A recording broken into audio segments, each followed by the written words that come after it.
পৃথিবীতে অনেক ধর্মের অনুসারী রয়েছে।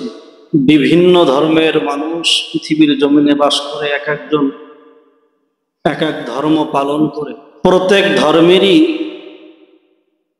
মানুষকে ওয়েলকাম করার, স্বাগতম জানানোর ভিন্ন ভিন্ন কিছু বাক্য, ভাষা আছে। এক হিন্দু ভাই আর এক হিন্দু ভাইয়ের সাথে তাদের ধর্মাবলম্বী কারো সাথে দেখা হলে তাকে কিভাবে সাদর সম্ভাষণ জানাবে, এর একটা নীতি বা একটা প্রচলন তাদের ভিতর আছে, একটা ভাষা আছে, বাক্য আছে। খ্রিস্টান, ইহুদি, বৌদ্ধ, নাসারা যারাই আছে, প্রত্যেক ধর্মেরই কোনো না কোনো একটা মানুষকে ওয়েলকাম করার ভাষা আছে, শব্দ আছে, বাক্য আছে। আমাদের মুসলিম, ইসলাম ধর্ম যারা আমরা পালন করি, আমরা যারা মুসলিম ইমানদার, আমাদের ধর্মেরও একটা শব্দ আছে, বাক্য আছে, যেটার মাধ্যমে আমরা এক মুসলমান আর এক মুসলমানকে সম্ভাষণ জানাই। কিন্তু অন্য ধর্মের যে সম্ভাষণ জানানোর যে শব্দ, এটা অপরিপূর্ণ, পরিপূর্ণ কোনো শব্দ নয় এবং পরিপূর্ণ কোনো কল্যাণকামীও শব্দ না। কিন্তু আমাদের ইসলাম ধর্মে এমন একটি শব্দ এখানে ব্যবহার করা হয় যেটার মাধ্যমে একজন মানুষের কল্যাণকামী দোয়া করা হয়। আমাদের সেই শব্দ হলো, আমরা এক মুসলমান আর এক মুসলমানের সাথে যখন দেখা হয় তখন আমরা তাকে কি বলি? আসসালামু আলাইকুম বলি না?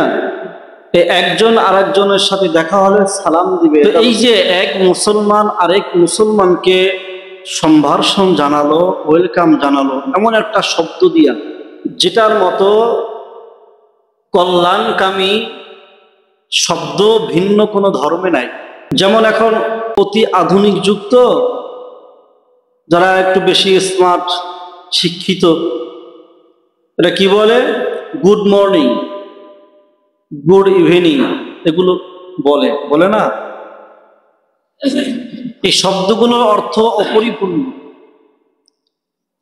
যদি আপনি গুড মর্নিং ধরে নেন, শুভ সকাল, তা সকালটা যে তার জন্য শুভ আছে তারই বা কি?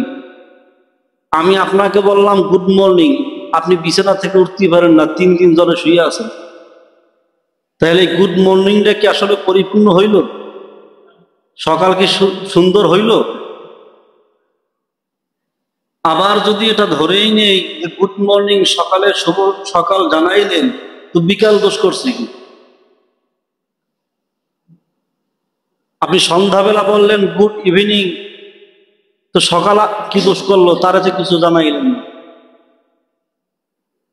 তো এভাবে এই স্মার্টনেস দেখাতে গিয়ে যে শব্দগুলো ব্যবহার করা হয়, অথবা ভিন্ন ধর্মে যে শব্দগুলো ব্যবহৃত হয়, এগুলো কোনোটাই পরিপূর্ণ না।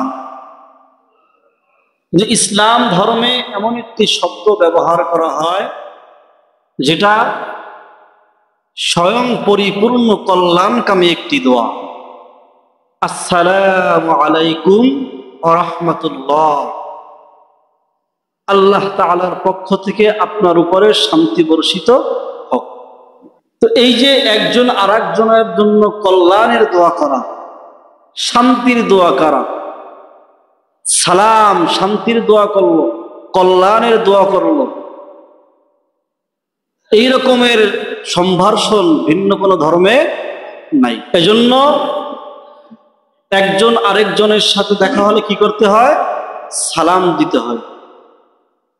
আমি যদি আমার ভাইয়ের জন্য কল্যাণের দোয়া করি, সালামের উত্তরে সে কি বলে? ওয়া আলাইকুমুস সালাম বলে না? সালামের জবাব। তো আপনি আমার জন্য কল্যাণের দোয়া করলেন, আসসালামু আলাইকুম, আমি তার বিপরীতে কি বললাম? ওয়া আলাইকুমুস সালাম, আপনার জন্য কল্যাণের দোয়া, আল্লাহ আপনার উপরে রহমত দান করুন। রহমত বর্ষিত করুন, আপনাকে শান্তিতে রাখুন। তো এর থেকে সুন্দর কথা আর কি হতে পারে, ঠিক না? আপনি আমার জন্য কল্যাণের দোয়া করলেন, আমি আপনার জন্য কল্যাণের দোয়া করলাম। এর থেকে আপন আর কি হতে পারে যে আমার জন্য কল্যাণের দোয়া করে? ভাই আল্লাহ আপনাকে শান্তিতে রাখুন, ভালো রাখুন। আমি বললাম ভাই আল্লাহ আপনাকেও শান্তিতে রাখুন, ভালো রাখুন, আপনার উপর আল্লাহ রহমত বর্ষণ করুন। বলুন এর থেকে আমার আপন আর কে হতে পারে? এভাবে যদি আমরা আমাদের মন মানসিকতাকে তৈরি করতাম, তাহলে এক মুসলমান আর এক মুসলমানের ক্ষতি করতে পারত না। কারণ সে তো আমার ভাই, আমি তো তার সাথে দেখা হই, তার জন্য কল্যাণের দোয়া করি, তো পিছনে তার নামের গীবত কিভাবে করব, তার নামে শিকায়াত কিভাবে করব? এই যে সালামের প্রচলন আমাদের নাই, এই জন্য গীবত শিকায়াত সহজ হয়ে গিয়েছে। কোন মানুষ একই মহল্লায় বসবাস করে, একজন আরেকজনের সাথে দৈনিক 5 বার দেখা হয়েছে, 5 বারই সালাম দিছে। তো যেই লোকটা দৈনিক 5 বার আমার জন্য কল্যাণের দোয়া করবে, সেই লোকটা কি আমার নামে মিথ্যা তহমত দিতে পারবে? আমার নামে গীবত শিকায়াত করতে পারে? কারণ তার দিলের ভিতরে তো আমার জন্য মহব্বত তৈরি হবে। এই সালাম থেকে আমরা দূরে চলে গিয়েছি, সালামের প্রচলন আমাদের ভিতরে কম, এ কারণে দিলের ভিতরে হিংসা বিদ্বেষ বেশি। দিলের ভিতরে আর এক মুসলমানের প্রতি মহব্বত নাই, কারণ সালামের প্রচলন নেই। এক মুসলমান আরেক মুসলমানের সাথে দেখা হলে কি করবে? সালাম দিবে, মুস্কি হাসিতে একটি সালাম দিবে, আসসালামু আলাইকুম ওয়া রাহমাতুল্লাহ। সেও সালামের উত্তর দিবে। এভাবে সালামের প্রচলন থাকলে মহব্বত তৈরি হয়, ভালোবাসার হৃদ্রতা তৈরি হয়, তখন হিংসা বিদ্বেষ এগুলো দূর হয়ে যায়।